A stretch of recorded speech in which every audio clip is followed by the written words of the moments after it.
So now today we're talking about the bra back clasp. So this clasp connects the two wings and supports the bra band by holding it and bringing it together. So we want the most support of a bra to come from your core and your torso area. That's where we have the most support in our whole body, and the most strength in our whole body is in the core area. So we want about 75 to 85% of our strength to come from our band, and then the remaining to come from our straps.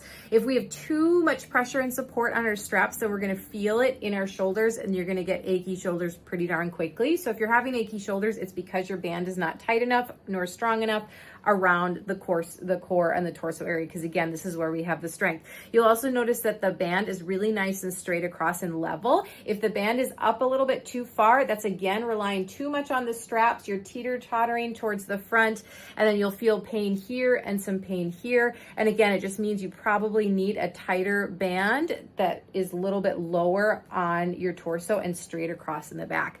So with the back clasp, you'll notice there's lots of different clasps here. We have clasp horizontal, and then we have clasps vertical. So our clasps horizontally, you'll usually have about 3 or 4. And the reason for that is to give you a longer life of your bra. So naturally, your band is going to stretch out because of body oils and perspirations. Just on a daily basis, it's going to go into the fabric and stretch the fabric. So in order to have a great supportive bra, this needs to hold you and be strong. So once it starts to stretch, it's going to loosen up and not hold you as well, and you're going to feel the difference and not feel as supported.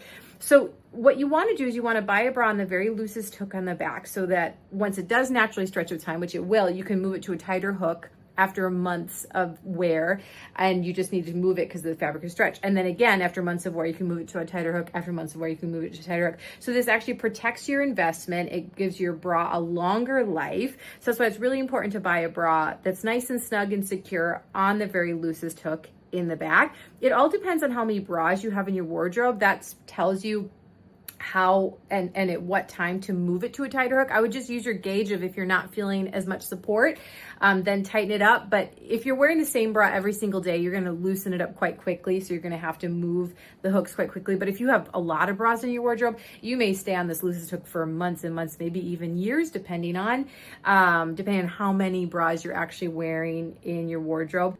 So the next thing is our hooks vertically, how many hooks you have. So bras are all different. Sometimes you can have 1 hook. Sometimes you can have 2, 3, 4. A bustier is going to have a long line of hooks here, so a ton. Generally speaking, most bras are going to have about 2 to 3 hooks horizontally here. So a common misconception is that you'll have more hooks and it'll create more support. So the support really comes from the fabrication. That's why I really believe in high quality fabrics and high quality bras, because you're going to be more supported. They're going to last longer. So if you have high quality fabric and strength, you don't need to have like 4 hooks vertically here to feel supported and have a nice wide band. I would have a lot of clients come in, they're like, I need a lot of support, I need a really wide band. But it's actually not where it comes from. It comes from really high quality fabric. So you'll be fine with 2 or 3 hooks, but I've seen some bras with 1 hook and they can support up to like a G or a double G. So again, it's really about the fabrication and the strength and the quality of it versus the width of the bra.